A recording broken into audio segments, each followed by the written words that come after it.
look at the performance of gold 1999 to today. Is it as good as most European stocks? Yes. But people are greedy. They want to put everything into something and make 10% in a week. They have no patience.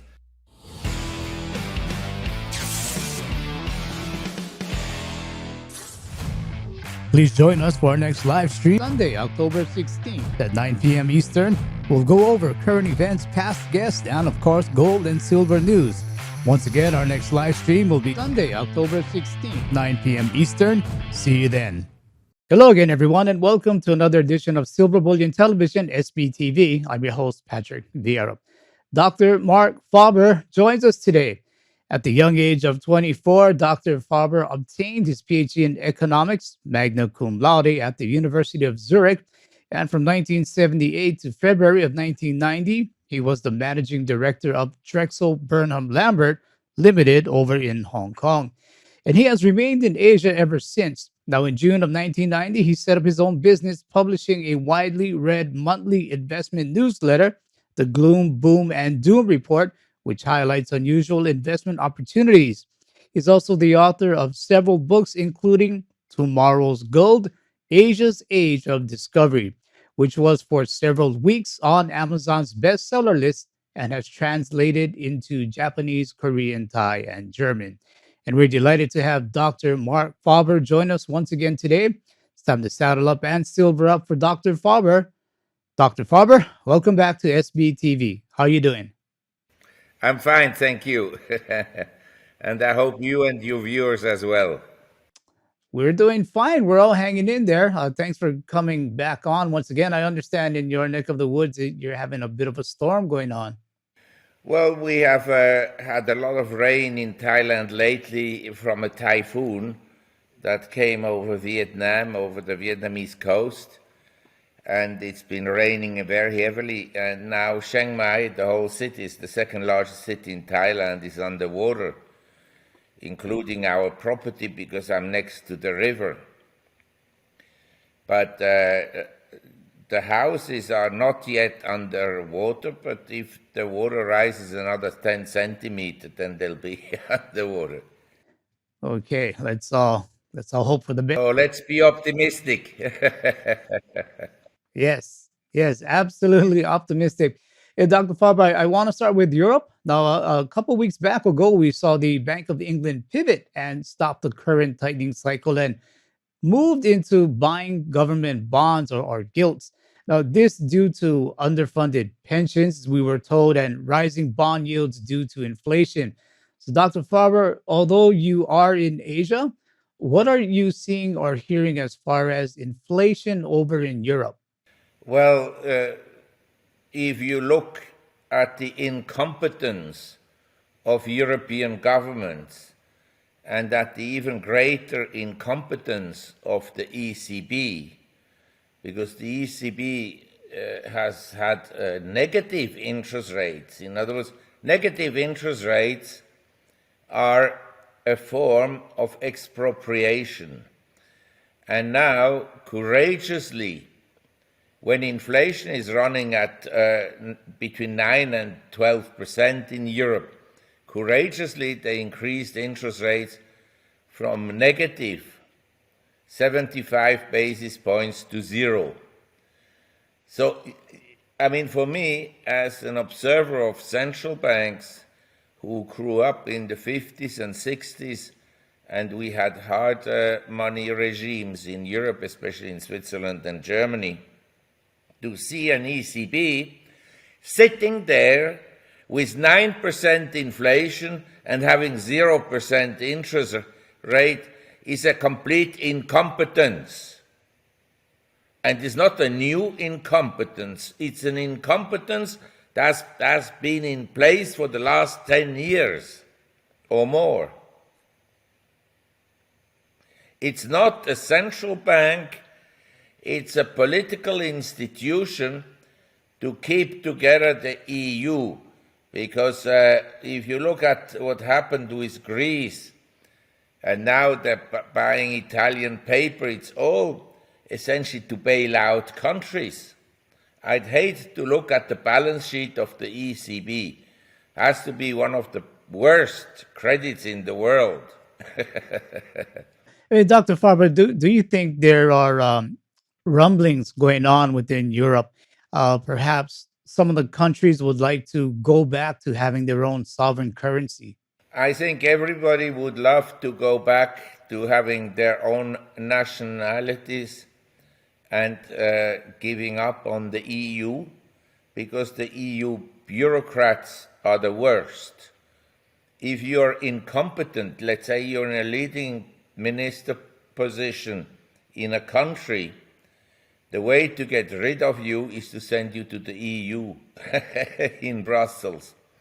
So you have this van Leyen, she's the president of the EU, and she was, I think, the defense secretary in Germany, but she was so incompetent that they were glad to send her away. So now she's the president of the EU. She's completely ignorant, but has a touch of arrogance. And Lagarde is basically, she was convicted for corruption, but then, as you know, in politics and in court systems, there's a lot of leeway, so they commuted the sentence, and now she's the president of the ECB. It's like Joe Kennedy. He made his money, his fortune, out of smuggling and out of the prohibition time, and then he became the chairman of the SEC. Nothing changes. The big gangsters are in government.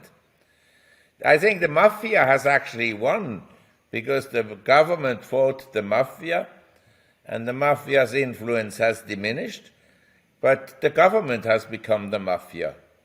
Wow. Okay, that's a new one for me. I guess nothing new under the sun there.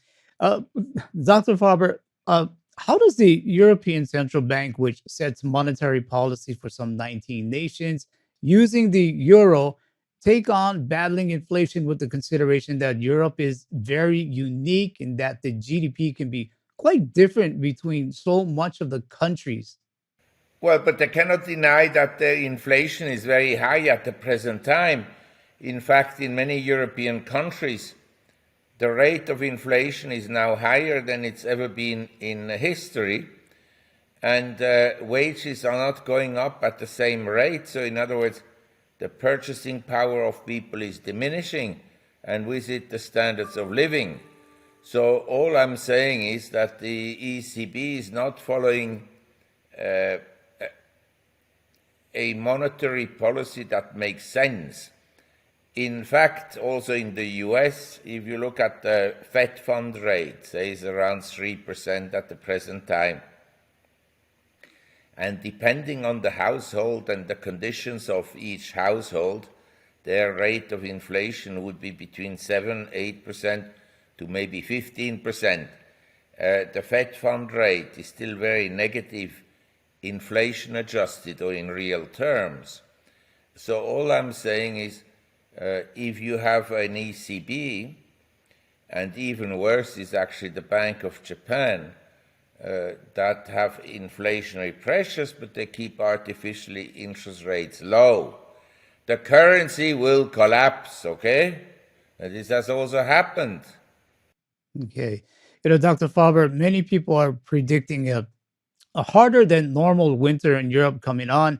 In your opinion, is there a risk of Europe where it may actually crack under the cold as nations look to keep their people warm, fed, and sheltered? I hope it cracks. I hope that one day the indifference of young people towards their leaders and the indifference of the sniveling elite of the brats, of the Martha Vineyard kind of people who vote for leftist policies because they are never affected by these policies. I hope all these people will crack And in Europe, we're not that far away because I always say, once wealthy people lose 50% of their money, they'll wake up. You know, if you have $1 billion and suddenly you only have 500 million, then you think, well, maybe there's something wrong in the system, maybe we need to do some changes, and maybe the Europeans will wake up and think rationally instead of being influenced by the media. And the media is in cahoots with the government. The media publishes what the government allows them to publish or wants them to publish. I don't know. But in any event, I think the rich people in Europe will start to move from the left towards more the center and the right of the political spectrum. Of course, each time you say something that is in the middle, in the center, or slightly right, they say you're a Nazi. That's what the media will tell you. I'm a racist, and you are a Nazi, and the third one is, I don't know, a dictator or an evil person. But this is the way they distort the realities. If you're enjoying this interview with Dr. Marc Faber and I, please consider subscribing to our YouTube channel and letting the algos know you'd like to see more content like this. And if you'd like to learn more about systemic wealth protection, please do visit us at www.silverbullion.com.sg. Yeah, I'd have to agree. We see this happening quite a bit as well. You know, Dr. Faber, the U.S. continues to raise interest rates as well, and on the line are going to be people's jobs as spending stops and businesses start to slump. And this will be done to protect the purchasing power of the USD. And Jerome Powell, he calls this pain. Do you think it's going to be as bad or worse than what we saw in the late 70s and early 80s? Well, this is a good question. You know, every recession has its peculiarities. In Asia, we had a colossal depression in 97, 98.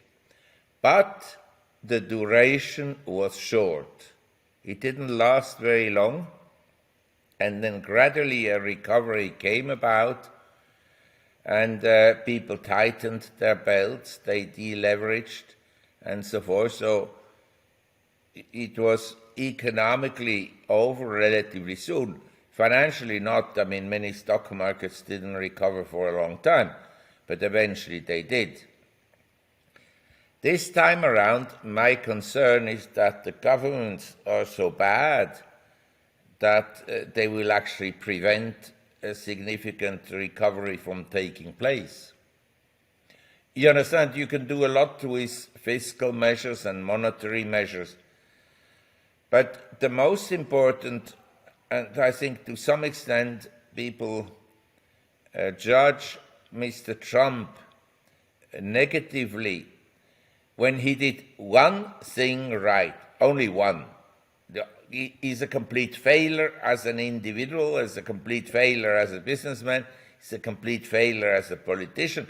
But one thing he did right, and this was to reduce regulation and reduce laws. So business could more easily function. Under Biden, this has all been reversed. And this is worldwide, not just Biden, but you look at the Biden administration. They intervene into everything. And we have democratically elected dictators that shut down the system, locked down, who knows why. It's not proven that vaccines were helpful. It's not proven that masks were helpful. It's not proven that COVID was not engineered by some human beings that had an ill intention. Who knows? But the enthusiasm of all governments, and especially in conjunction with WHO and in conjunction with the World Economic Forum to shut down small businesses. That is something very unusual in history of mankind, and is a very severe restriction of your personal freedom, you understand?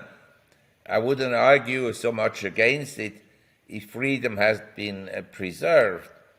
But if you have a shop, you have a coffee shop, you have a hairdresser salon, and the government comes to you and says you must close it down, is it fair? In the meantime, 7-Eleven can stay open. Amazon can stay open. All these things are very, very suspicious. And I'm saying,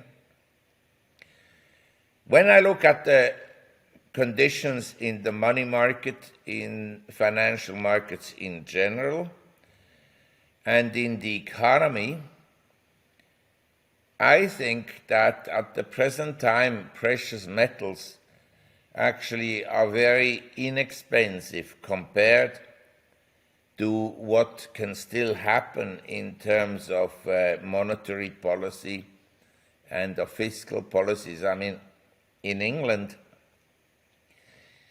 they were fighting inflation like in the US and everywhere else. But then there was a minor problem in the gilt market, in the bond market. So what happens? Right away, the government, through its agent, the Bank of England, because government and central banks is one and the same. I want your viewers to understand this. There's no difference between the government and the central bank. They work together. They're knitted together like this, and fiscal policy as well. They're accomplices. So the Bank of England abandoned right away its fight against inflation, its battle against inflation, and printed again money to buy gilts to support the price. And that is what will happen also in the US. The moment they get into real trouble somewhere, they'll just buy again assets and support the markets. You understand that in the whole discussion about inflation and deflation and about economic policies and so forth, what is to some extent overlooked is that never before in history did we have asset markets that were so highly priced as we have now. You understand? Never in history before were interest rates at 0% for 10 years like in the EU or in Switzerland or in Japan. Never before. And these artificial low interest rates allowed asset prices to go up, and now they're very highly valued. Now they're so highly valued that, of course, if they come down, we are down, say, by 20-30% from the peak in asset values, because in Europe the stock markets are all down 20% and more from the highs, in dollar terms by 30% or more. But this destruction of wealth, in my view, will have demand destruction. The consequence will be demand destruction. Now, demand destruction means the household sector, you, me, the consumer, he cannot buy anymore as much as he wanted because he can't borrow more. Borrowings are up in price through the rise in interest rates, and he has less purchasing power because his assets have gone down in value. Now, in this situation, the demand destruction could be such that actually inflation comes down relatively quickly. Not permanently, because the Fed and the other central banks will say, oh, the economy is in recession, we need to print money. Yes, they will then do that. But who knows whether it will help? My sense is that asset prices have reached a peak between January 2021. That is the peak of the garbage stocks which all the young people bought, the Generation Z, the millennials, buying AMC and GameStop, the greatest garbage. Nobody knew the value, but all these geniuses that suddenly knew how to invest money, they bought this garbage. And so they peaked out in January 2021. In 21, the overall index goes up because of the FANG and related stocks. But the majority of stocks is already in bear market. 22, we have a severe bear market. We're down more than 20% for most stocks. We'll probably get a strong bear market rally because sentiment is very negative at the present time.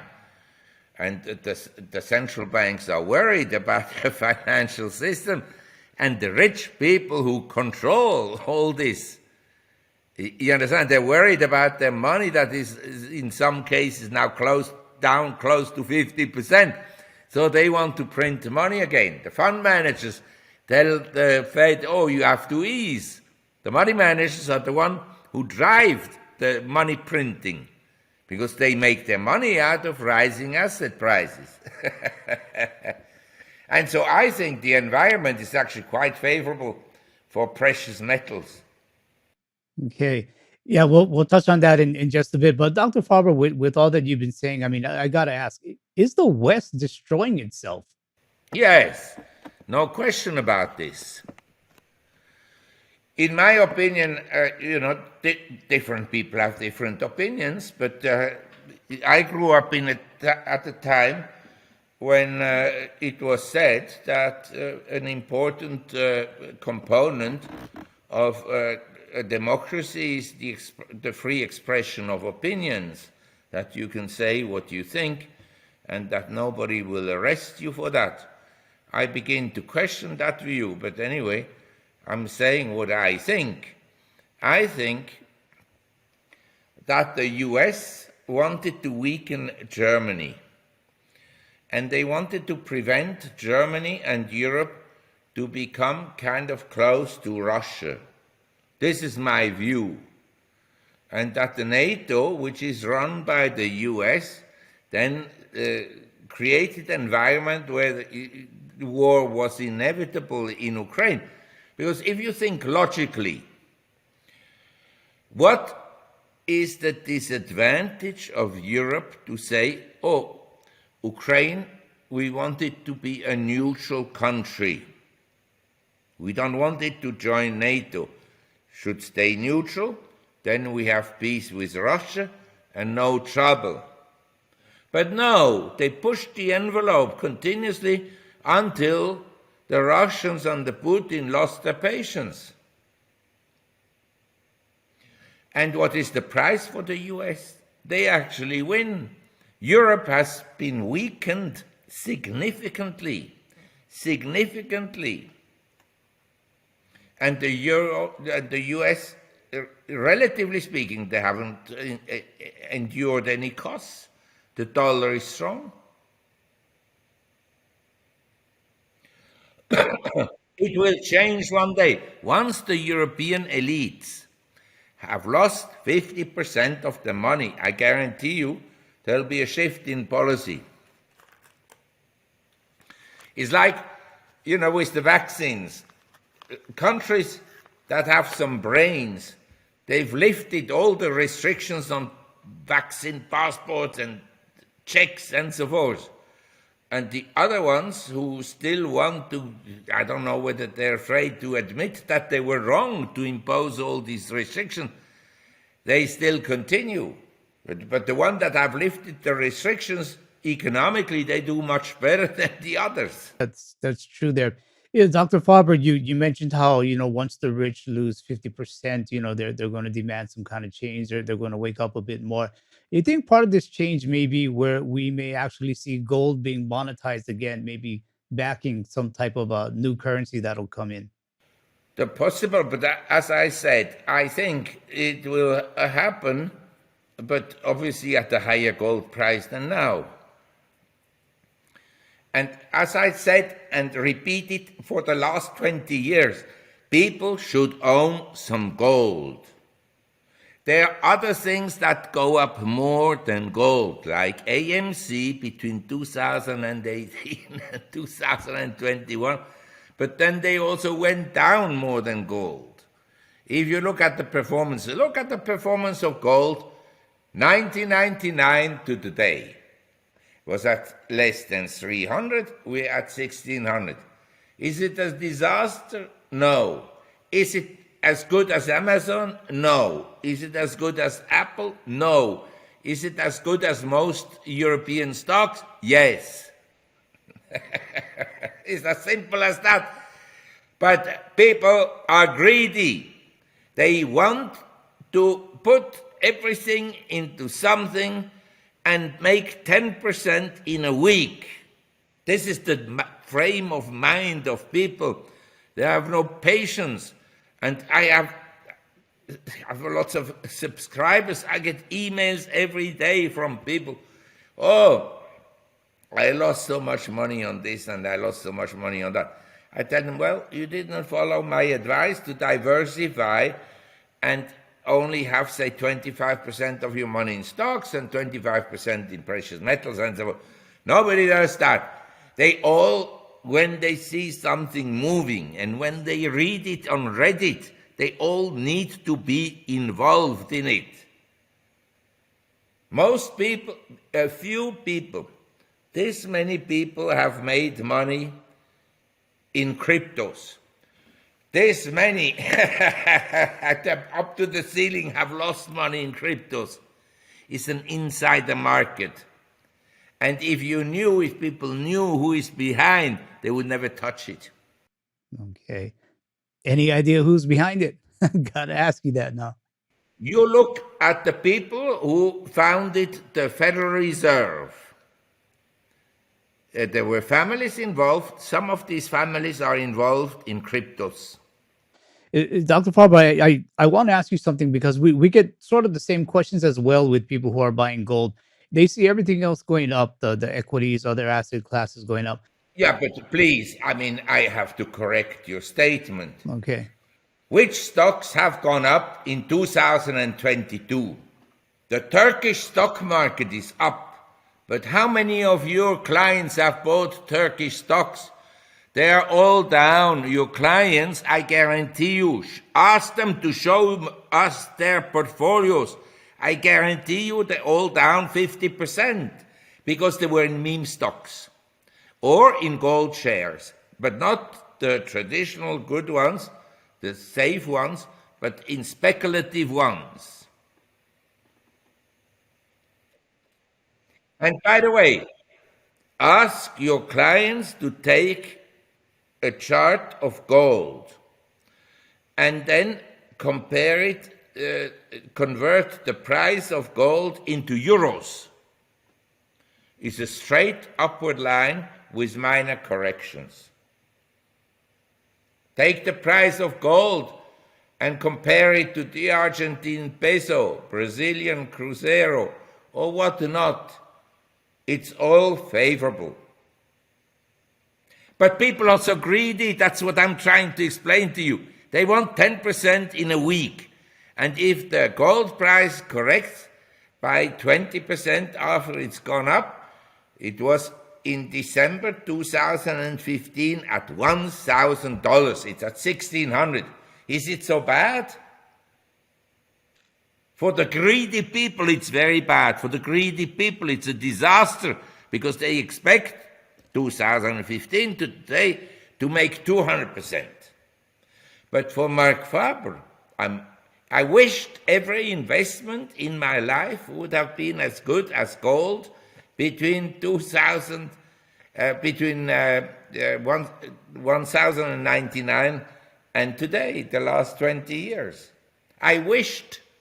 Okay, so the lesson here is don't be greedy and get some gold. You have to change the way you think and be realistic. How much does the world grow in real terms or in nominal terms every year? The world's population now has stopped growing, partly thanks to the vaccines. Thank you very much, Mr. Fauci and company and Americans and WEF and WHO. Thanks to you, the world's population has stopped growing, and in some countries it will start to go down meaningfully, like China. So, in a world that doesn't grow, do you think your stocks will always go up by 15% per annum? But the people are brain damaged to think that. But the media has put this into their thinking. The CNBC people who keep on telling people the market is down, always a buying opportunity. It's always a buying opportunity. And the analysts are clueless. Clueless. They never experienced a recession or a bear market. Most of the people in the financial system haven't even experienced the recession, the crisis of 2008, 2007, 2008. Never mind the 2000 crash in the Nasdaq, and nobody has seen the 87 crash or the recession in 73, 74, or the recession 81, 82. All right, Dr. Marc Faber, we appreciate the candor and you giving us your honest opinion. This is what the people want. Can you tell us about your Gloom, Boom, and Doom report and how people can follow you and your work? If you want to lose money, don't subscribe to it. No, it's basically I have two reports. I have a website report that is published on the first of every month, and that one costs $300. A Gloom, Boom, and Doom report is much more expensive and is published usually in the middle of the month, and it deals more. It is more geared to very high net worth individuals and institutions. It's more a strategy than to tell you buy ABC and not CBS and buy ABC and not XYZ and so forth. The other report is more trading oriented. But of course, the end result is not that I recommend to buy in one report and to sell in the other. You understand? I'm not like Morgan Stanley that has one analyst who is very bullish, another analyst is very bearish. At the end of the year, they can say, oh, this analyst was right.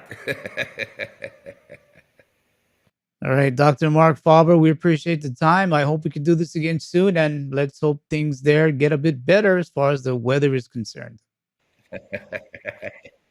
Yes.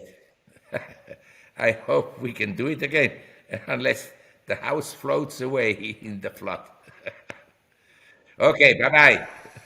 That was Dr. Marc Faber sharing his views on the economy, politics, and gold. To see more of Dr. Faber's work, please visit his website, gloomboomdoom.com. If you like this interview, please consider subscribing, sharing, and giving us a thumbs up. Audio-only versions of this interview can be found on iTunes and Spotify.